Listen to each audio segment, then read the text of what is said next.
Hello and welcome to the EOP Academic Advising Session for first-year students. My name is Judy Clements and I am one of the EOP counselors. Today I will be facilitating this workshop for you.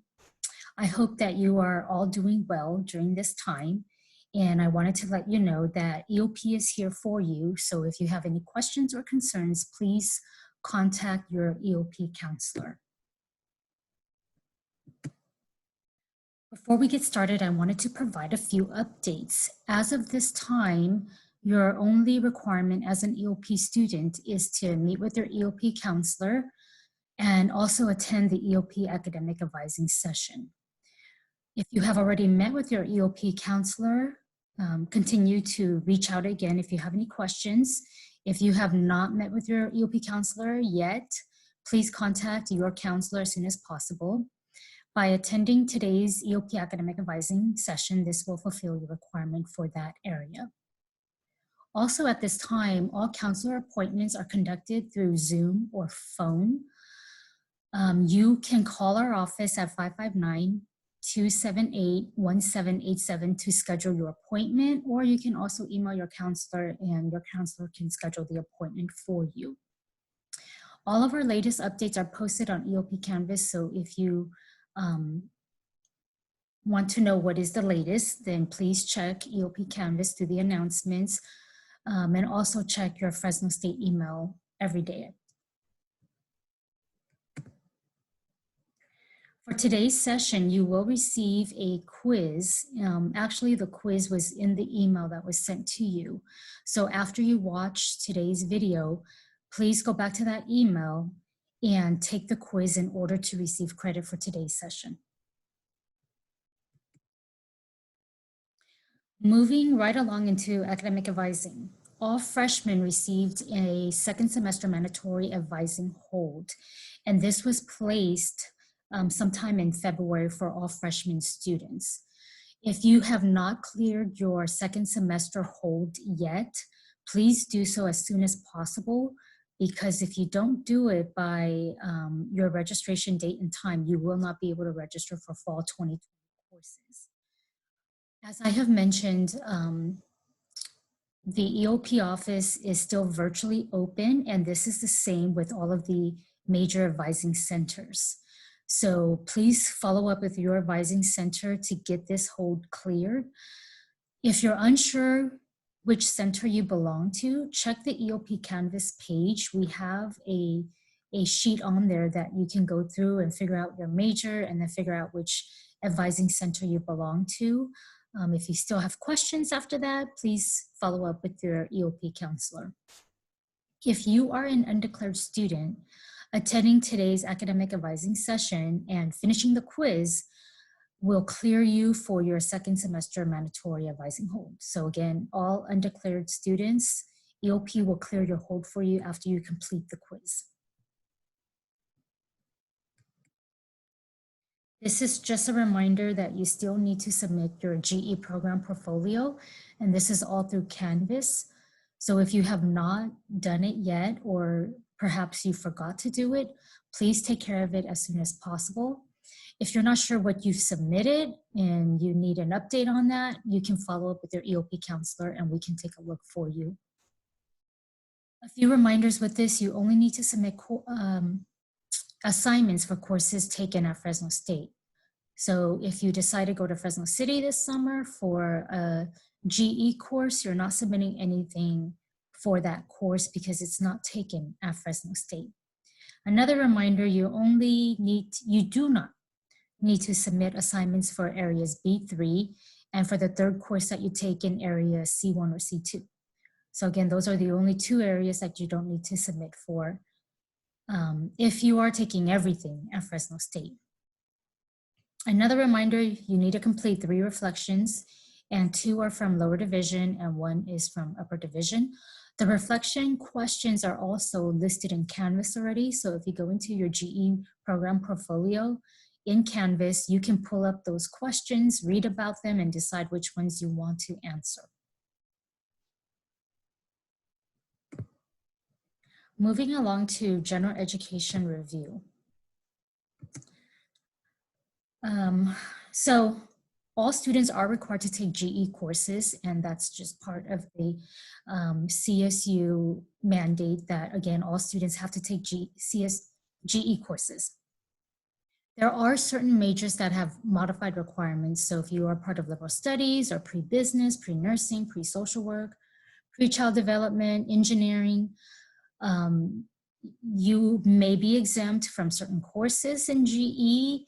And if you are liberal studies, there are specific courses that you must take. So you don't get to choose. They give you the exact courses, or they give you just a few options to choose from.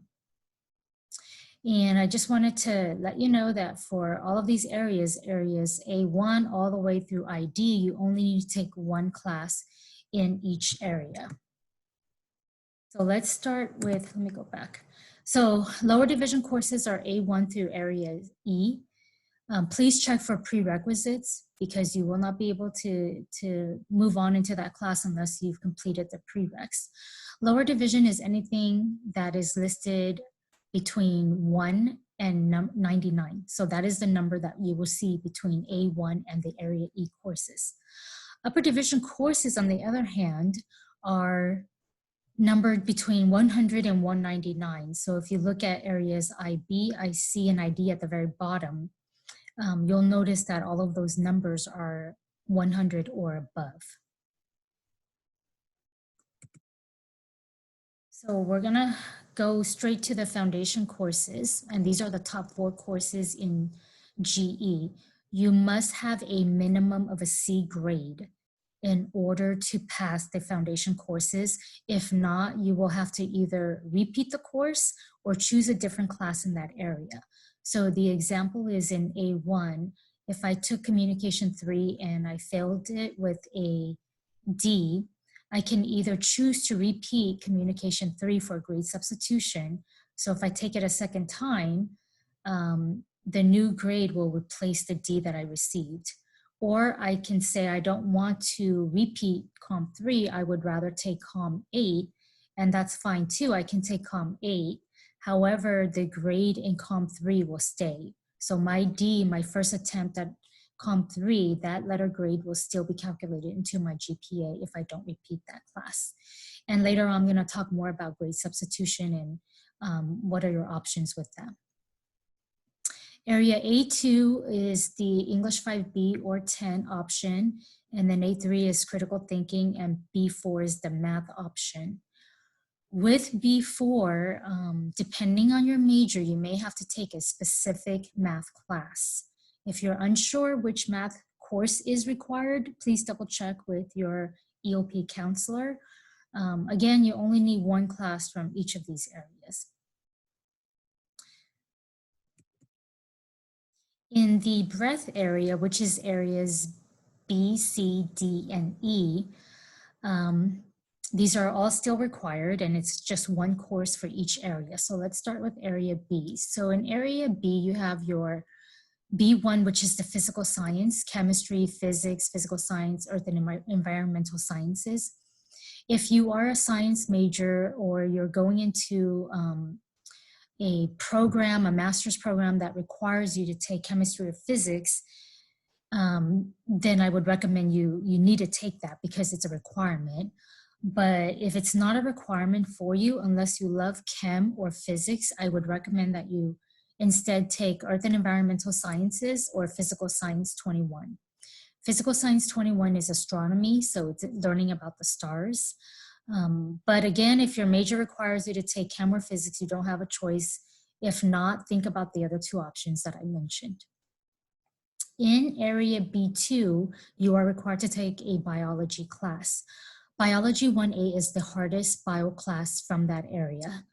Again, if you are not required to take it, think twice about whether or not you want to take Bio 1A. If you don't need to for your major, then I would say focus on 10, 11, or 12.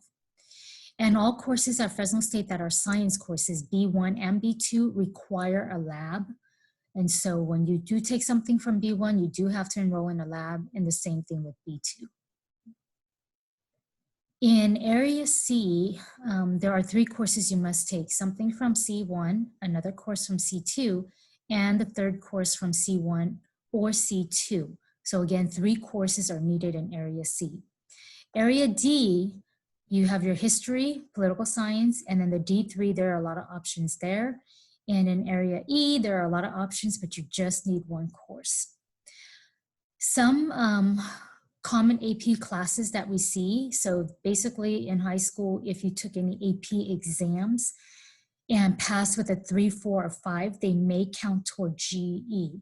If you're unsure, double check with your EOP counselor. We can run your degree progress report to see if you received any credit, and if you did, which GE areas they fall in. I also wanted to point out in the breadth area, so area B all the way through E, D grades are sufficient, meaning that it's passing, unless you need that course for your major. So the example is you're a chem major and, no, let me take that back. The example is, let's say you are a psychology major, okay? And psychology 10 is in area D3. So that course requires a C grade or better for you because it's your major. So if you earn a D in psychology 10 and you are a psych major, unfortunately, you have to go back and repeat that class because you need a C or better for your major. However, if you're not a psychology major and you do receive a D, you can leave it as is. You have the option to repeat anything with a D or an F at Fresno State, but you could say, I'm okay with the D and I don't want to repeat it. It's passing. The upper division, the last 3 courses in GE, these are the integration courses, so areas IB, IC, and ID. Already, I mentioned about the 100 and over numbered courses here. And you can take these courses when you are approaching 60 units or you've completed the prereq. So if we look closely in area IB, you'll notice in red, it will say prerequisite completion of foundation and area B. In order to take this 1 class in IB, you need to finish all the foundation, which were those top 4 classes that required a C or better. And then all of area B, so B1 and B2 plus the labs, then you're eligible to take area IB. For IC, the prereq is the completion of foundation in area C, and ID in red, you can read there, it says a prerequisite is the completion of foundation in area D. Moving on to our undeclared policy. If you are undeclared at this time, you have to declare a major by the time you earn 60 units. If you are undeclared, still undeclared when you have earned 60 units, you will have a registration hold, and that's going to prohibit you from registering for any classes or making changes to your schedule at that point.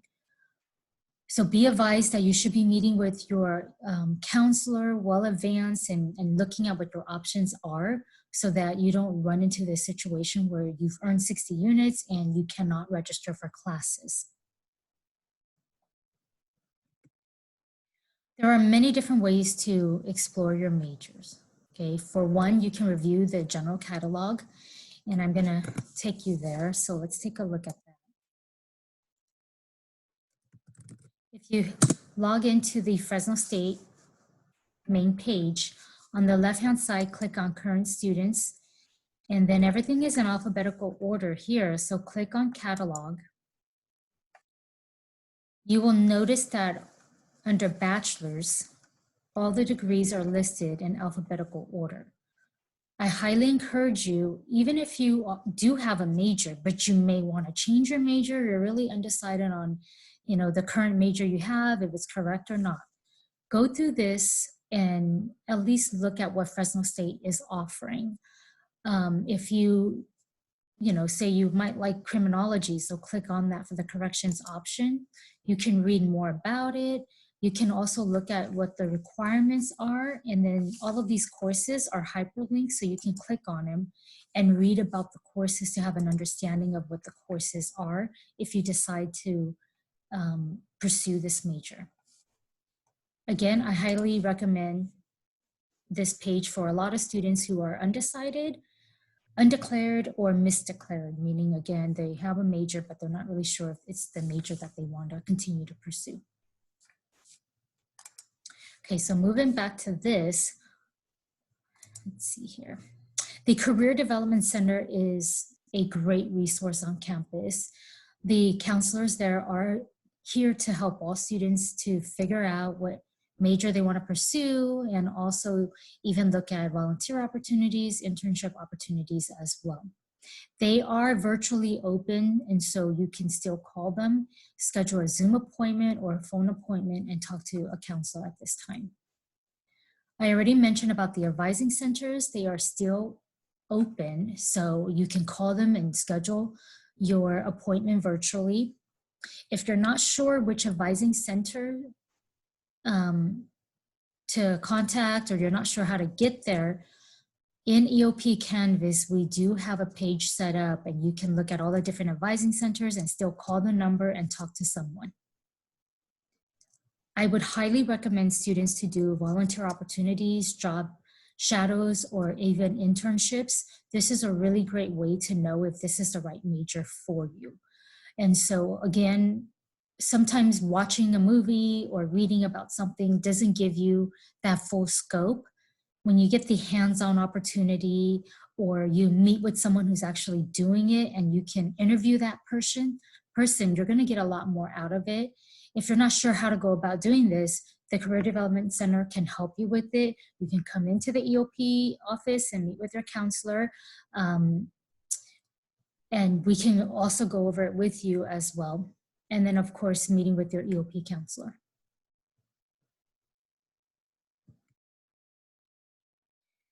If you need to declare a major or even change your major, there is a form that you have to fill out.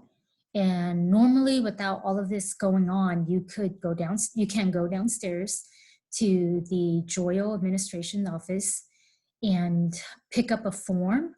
But with all the changes that's happening, everything is going to be done online. And so in the next slide, I'm going to show you where you can grab those forms online and how to submit something.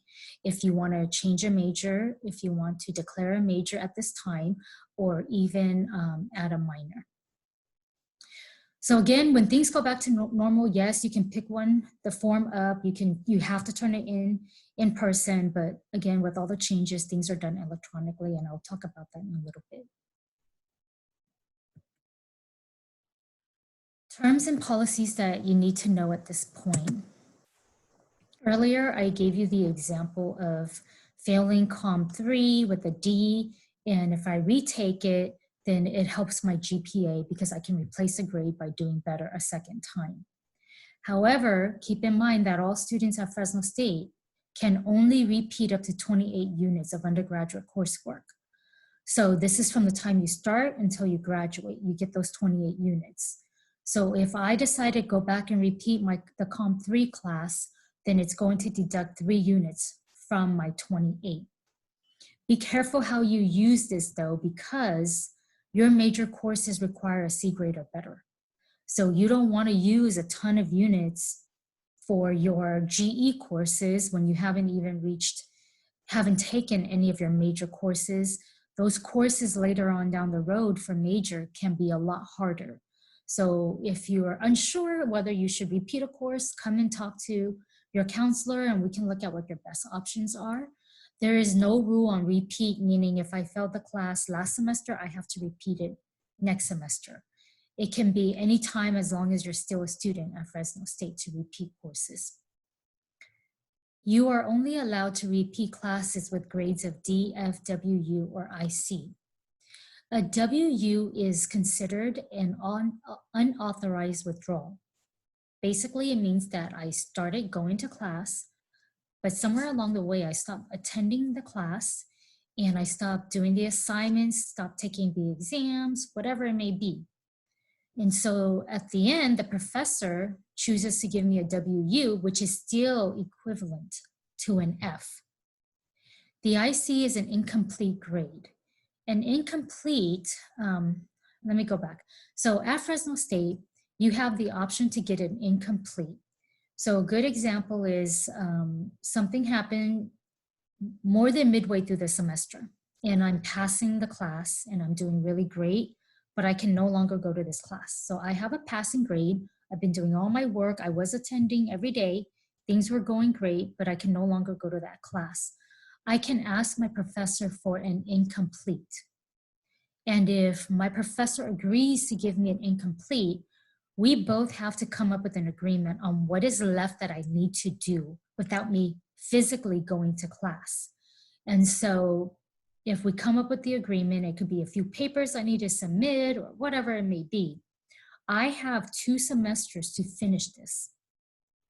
And if I don't finish my assignments in 2 semesters and turn it in to my professor, my grade will turn into an incomplete, an IC, which is equal to an F. So initially it's an I on the transcript. And in 2 semesters, if I have not done what I'm supposed to, then it turns into an IC, which is equal to an F. So this is definitely an option for students as well. So think about your case and, what is your reason if you're unable to attend class, and talk to your professors if you feel like this is something that is needed for you. Of the 28 units, it's divided into 16 and 12, grades forgiven and grades average. There is a difference between both of those. Grades forgiven, the grade will automatically be replaced. If I received an F my first attempt and the second attempt is an A, the A replaces the F. It's taken out from the 16 units, and my GPA has increased dramatically. If I use all 16 units, now my grades will be average. An F the first attempt and A the second attempt, the average will be a C. It's still better than, not having the grades average. The grades forgiven obviously is a little better, but the average is still better. I just went over the new grade replacing the original grade for the grades forgiven, and then the grades averaged as well. If you take a course at Fresno State and failed it with a D or an F, or you received a WU or an IC, and you want a grade substitution, you must repeat the course at Fresno State. You don't have to take it with the same professor. You don't even have to take it the following semester. But if you want the grade substitution, it has to be repeated at Fresno State. And you have to take the same class. Sometimes students ask me, can I take COM 8 and will that replace my COM 3 class? And the answer is no. You must retake COM 3 if that was the course you failed. Once you repeat a course, the system will automatically post at the end of, the system will automatically go in and make the changes to your grade and post a new GPA at the end of each semester, so you don't have to fill out any paperwork at all. And if you're taking a class for the second time, the system will automatically allow you to repeat that course, so you can just go back you can go in and re-enroll in that class. However, if you have to take a class for a third time, whether it's a GE class or whether it's a major course, there is a form that needs to be filled out and needs to be approved through your advising center and department. So the system will not allow you to even register for a class for the third time. Again, there needs to be approval. There's a process to get this done for the third attempt. Drop withdrawal policy. Every semester when school starts, you have the first 15 days to drop classes on your own, online. So you can log in, drop whatever class, make changes, do whatever you need to drop classes for those first 15 days. Between the 15th, the 16th, and the 19th day of instruction, you can still drop classes. However, you actually need signatures at this time. And you need a signature from your instructor and the chair of the department, so it gets a lot harder. Dropping classes doesn't affect your W units during this time. All students receive 18 units to withdraw from classes. So there is this grace period, the first 19 days where you can drop and it doesn't affect those 18 units. However, starting on the 20th day of school, you can no longer drop on your own. You have to ask for permission. And you need to have a serious and compelling reason in order to withdraw. So it's no longer a drop, it's considered a withdrawal. And again, all students have 18 units from the time they start to graduation. I would really encourage you to talk to your instructors and communicate with them, even if it's the 23rd day of school and we're past that time period where you can drop on your own, but you really need to withdraw from this class and you have a good reason. It's early enough in the semester on the 23rd day of school that you can ask your professor, can you please allow me to withdraw, get the signatures you need. I would rather a student receive a W, which is a withdrawal, on their transcript rather than getting an F or a WU, because the F or WU affects your GPA, but the W, the withdrawal, does not affect your GPA.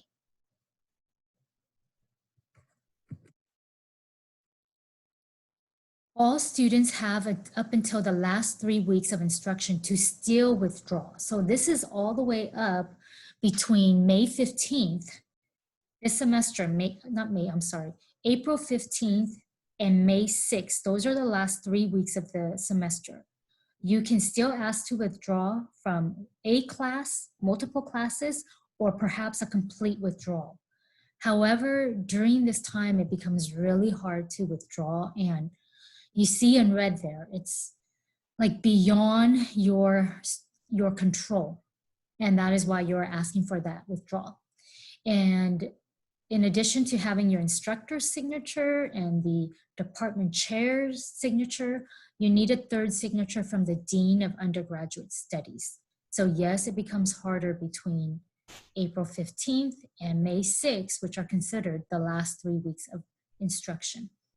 This does not mean that it can't happen. It's just more challenging, and you really you have to write a statement and provide documentations as to why it needs to happen. Again, as I have mentioned, communicate with your instructors. You really never know. Earlier, I talked about forms being submitted electronically. At this time, the admissions office will not be accepting any hard copy forms.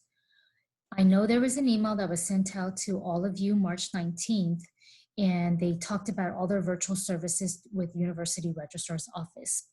So let me go on and click the link and show you what I'm talking about. On their website, it says again, they're only accepting forms via email, and that you have to email your forms from your Fresno State email.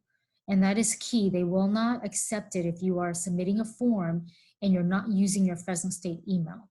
You have to use your Fresno State email, and this is the email that you would send it to submit your forms.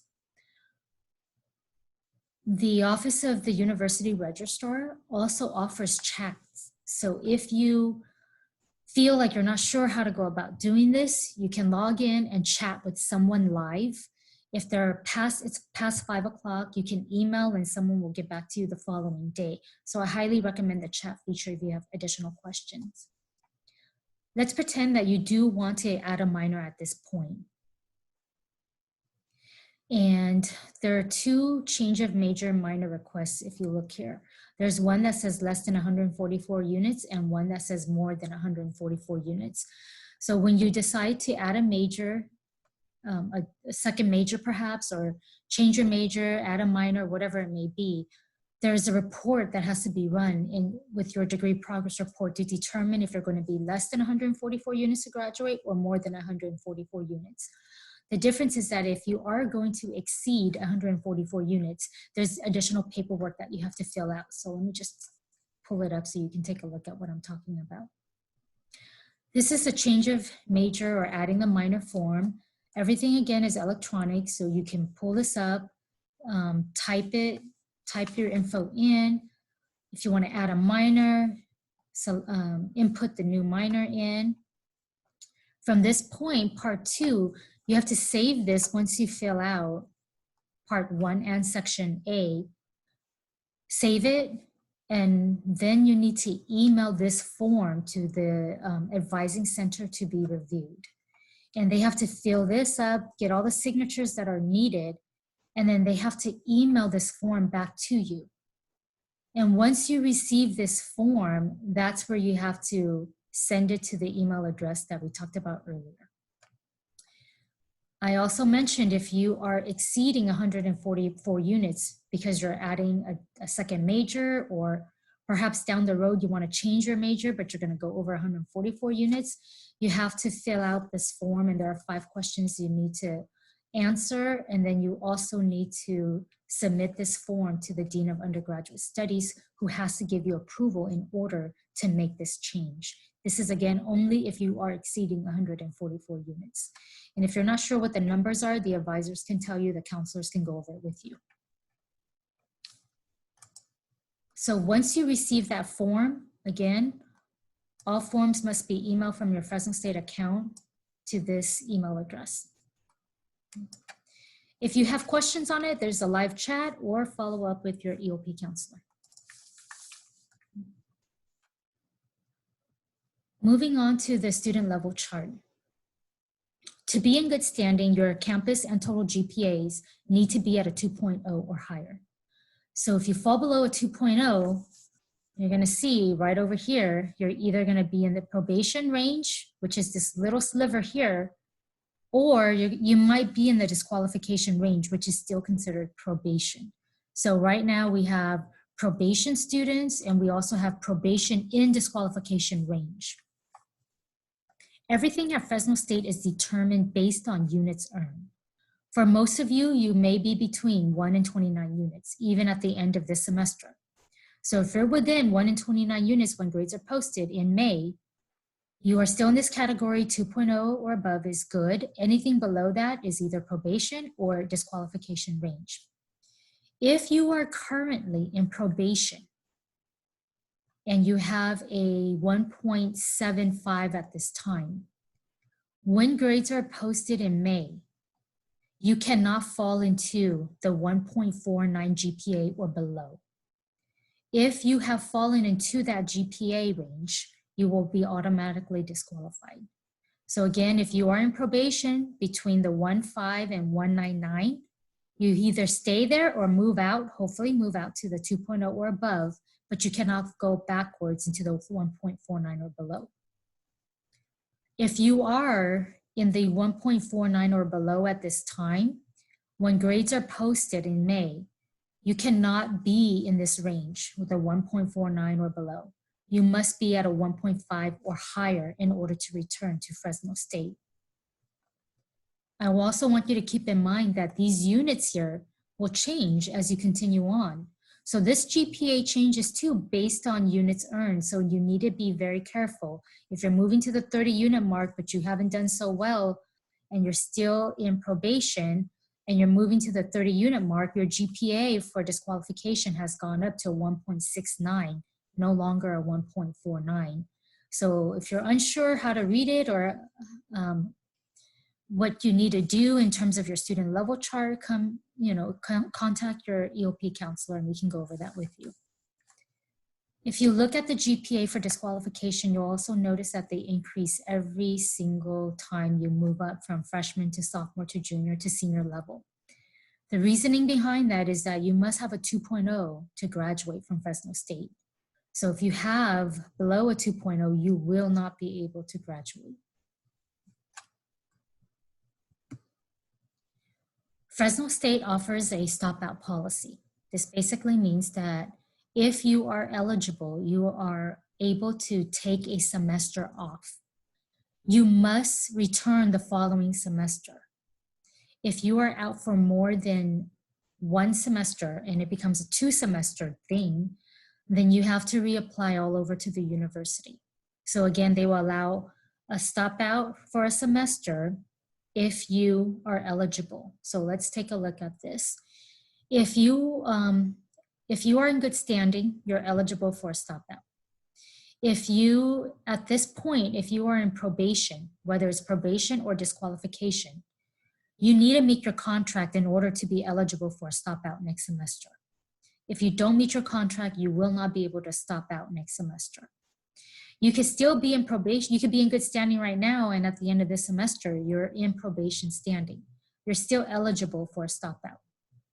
Okay, so again, if you're good standing right now, but at the end of the semester and you're in probation, you're still eligible for a stop out. If you are in probation and you meet your contract, then yes, you're eligible for a stop out.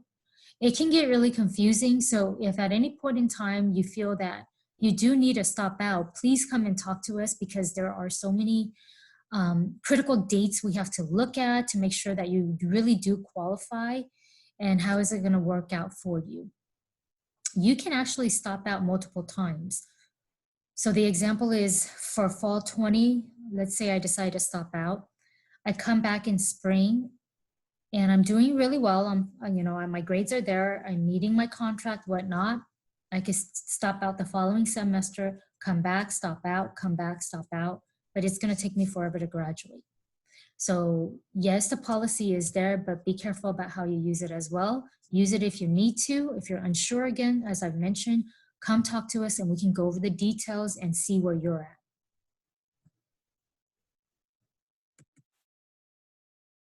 I want to go over a few reminders. Please meet with your EOP counselor. We want to see you more than once. I know the requirement is only one time, but connect with us as often as needed. At this time, again, everything is through Zoom or phone. If you have not cleared your second semester hold, you really need to reach out to your advising center as soon as possible. Again, if you're undeclared, EOP will clear for you once you take the quiz today. So please reach out to your advising center as soon as possible. You can call them and they can schedule an appointment. If there are issues, reach out to your counselor. Next week is spring break, but we are all working next week. So keep that in mind, that the advising centers are open next week to help you. Okay, you just need to contact them so you can figure out if you're going to Zoom with them or have a phone appointment with them. You all received a registration date and time already for fall 2020, and this came out on Monday. So check when your date is and create your wish list at this time. Verify all your classes to make sure that you can take them and everything is good to go. My recommendation is that registration starts on April 20th. You may not register until April 24th. Registration is all based at this point on units earned. So I know you all received priority registration as an EOP student last semester, but that was a one-time thing and it's not going to happen anymore. So it's all based on units earned. So if your day isn't until Friday, April 24th, I recommend that starting on April 20th, every day you go in to check your wish list to make sure that those classes you put down are still available. You don't want to go on Friday to realize everything is closed and you now need to switch your schedule. I've mentioned multiple times using EOP Canvas. You can find major advising centers information on there. You can find the GE sheet, any announcements that we make are all listed in Canvas. And last but not least, please take the quiz to receive credit. So go back to the email and there's a link for the quiz. You must take that to receive credit for the academic advising session. I also want to let you know that there are campus resources that are still available. The EOP counselors are here for you. The Student Health and Counseling Center is virtually open. The Career Development Center is still available. Learning Center is offering a lot of tutoring through Zoom. Take advantage of it. I logged online the other day to go through it and it wasn't really hard. It was very easy and they were really friendly. And I was able to be put into a class to see how they do things. And so again, I highly encourage that for all students. And if you have an SI session, it's still available through Zoom. The student cupboard is also still open. So they are physically open and you can still go there. And also the advising centers, I've mentioned that many times, are virtually open. If you have any questions or concerns, please contact your EOP counselor. Okay, so here's the list. If you're not sure who your counselor is, take a look, write down their info, and email your EOP counselor for an appointment. If you're unsure about registration courses for fall, follow up with your EOP counselor as well. Thank you for your time in joining us today. Be sure to do your quiz, take care of yourself, and if you have any questions, let us know. Have a wonderful day.